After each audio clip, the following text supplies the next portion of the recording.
Hey all, I got another flourishing video here for you today. This one is the card spin, which is that right there. You just spin a card in between your fingers. It's a nice little thing you can just kind of throw in anywhere you get a chance. You produce a spectator's card and then you spin it on your finger or something. Just a nice little touch you can add to any of one of your tricks just about. All you gotta do is first you have to be able to bounce a card on your finger, but that's not hard. Just put it right there in the center, and it'll balance right there just fine.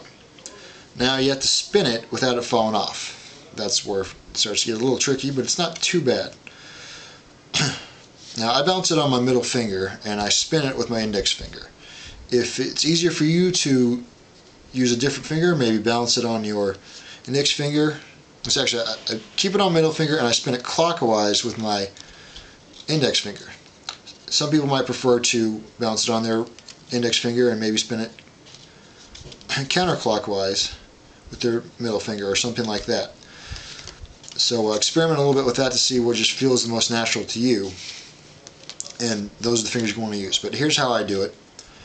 With my middle finger, and I balance it, and I spin it with my index finger, and also my thumb helps out a little bit. But my thumb is mostly just holding it while I push with my index finger.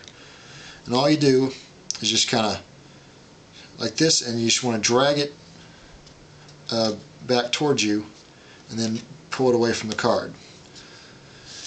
And what I'm doing, I'm pinching it between those two fingers so I can apply a good amount of pressure on the bottom, and then kind of at the same time I bring my index finger towards me and down away from the card to push on the card, and I lift my thumb off the top simultaneously. And the thumb will also push. The index finger is pulling this way and the thumb will push that direction just a little bit, but the index finger is providing the vast majority of the power. My thumb is pretty much right on top of this finger, so it's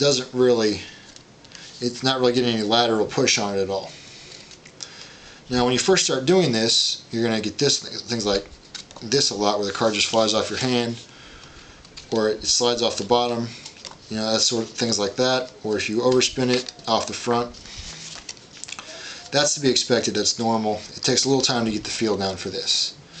One thing you can do when you're first starting out to help keep the card corralled a little better is, and you've got it here, when you go to spin it, don't lift your thumb off completely.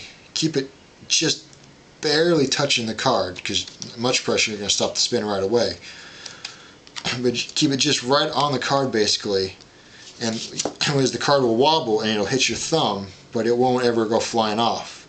And you can't ever get a spin to last as long that way, because every time it hits your thumb it's going to slow down, so it's going to stop fairly fast. But it's a good way to get your spin started and kind of just get a feel for it without having to have it perfect where it'll stay right on your finger no matter what. So you can use your thumb as a stabilizer when you're starting out to keep the card corralled, but you just won't get quite as long a spin out of it. Now you want to try and get away from that as quick as you can, of course, but don't be afraid to use that for a while. And you can even use that when you're showing it to somebody, because you can still get a halfway decent spin out of it even with your thumb on top of it there. So that's the card spin. It's another one of those like mini flourishes where you just have to play around with it until you get a good feel for it. But then it'll be pretty reliable, and nice little spice you can add to any of your tricks.